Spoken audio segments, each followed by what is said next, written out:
কতগুলো মৌলিক বিষয়ে সিদ্ধান্ত হয়েছে। সেই প্রথমটি হচ্ছে সেটা হচ্ছে যে পার্লামেন্ট ভেঙে দিয়ে অতি দ্রুত একটি ইন্টারিম গভর্নমেন্ট, অন্তর্বর্তীকালীন সরকার গঠন করা হবে নির্দলীয় সরকারদেরকে নিয়ে। আসসালামু আলাইকুম দর্শক, দেশ ও দেশের বাইরে থেকে যেখান থেকে আমার এই ভিডিওটা দেখছেন সকলকে অসংখ্য অসংখ্য ধন্যবাদ। দর্শক, প্রথমেই যে ভিডিও ক্লিপটা দেখেছেন তা বিস্তারিত আলোচনা করা হবে এই ভিডিওটাতে। বঙ্গভবনে রাষ্ট্রপতির সাথে যে বৈঠক হয়েছে তাতে কি কি বলেছে তা জানতে হলে অবশ্যই এই ভিডিওটি প্রথম থেকে শেষ পর্যন্ত দেখতে হবে। হাসিনা পদত্যাগ করার পর প্রধান সেনাপতি সকল রাজনৈতিক নেতাদেরকে আমন্ত্রণ জানান আলোচনা করার জন্য এবং তারা রাষ্ট্রপতির সাথে একসাথে আলোচনা করেন। চলুন দর্শক, আমরা মির্জা ফখরুলের কাছ থেকে শুনে আসি যে রাষ্ট্রপতির সাথে কি কি সিদ্ধান্ত নেওয়া হলো। কতগুলো মৌলিক বিষয়ে সিদ্ধান্ত হয়েছে। সেই প্রথমটি হচ্ছে সেটা হচ্ছে যে পার্লামেন্ট ভেঙে দিয়ে অতি দ্রুত একটি ইন্টারিম গভর্নমেন্ট, অন্তর্বর্তীকালীন সরকার গঠন করা হবে নির্দলীয় সরকারদেরকে নিয়ে। আজকে সিদ্ধান্ত হয়েছে যে দেশনেত্রী বেগম খালেদা জিয়াকে অবিলম্বে কোনো কালক্ষেপ না করে তাকে মুক্তি দেওয়া হবে। সেই সঙ্গে মুক্তি দেওয়া হবে সেই সমস্ত নেতা কর্মী, ছাত্র নেতা যাদেরকে অন্যায়ভাবে গত 1 জুলাই থেকে বন্দী করে রাখা হয়েছে, তাদের সকলকে মুক্তি দেওয়া হবে। রাজনৈতিক কারণে যাদেরকে বন্দী করে রাখা হয়েছে মুক্তি দেওয়া হবে সেই সমস্ত মানুষদেরকে যারা অন্যায়ভাবে কারাগারে আটক হয়ে রয়েছে।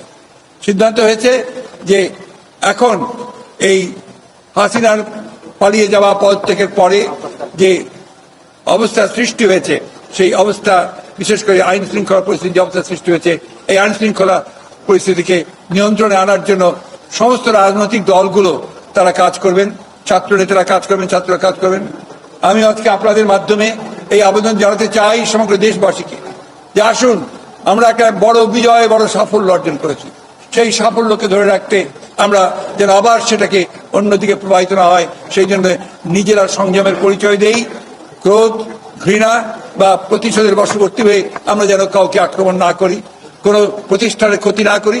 বিশেষ করে আমাদের যে সমস্ত বন্ধুরা, ভাইয়েরা আমাদের সঙ্গে আছেন, আমাদের ধর্মীয়ভাবে তারা যা সংখ্যালঘু, তাদের উপরে কোনো যেন আক্রমণ না হয়, তাদেরকে প্রোটেক্ট করা, তাদেরকে রক্ষা করা কিন্তু আমাদের পবিত্র দায়িত্ব।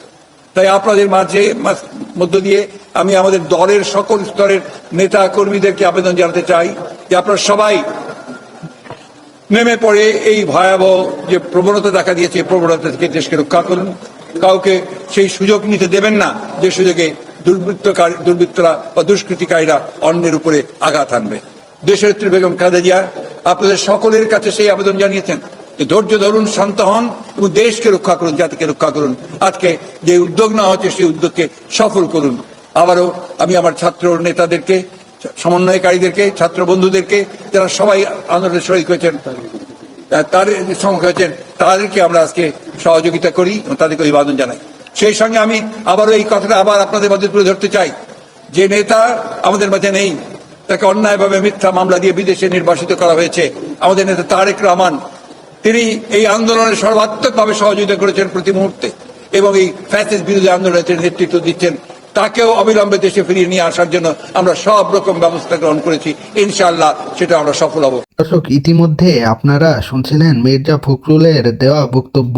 তিনি জানিয়েছেন যে রাষ্ট্রপতির সাথে বৈঠক করে যা যা সিদ্ধান্ত হয়েছে তা আমরা জানতে পেরেছি।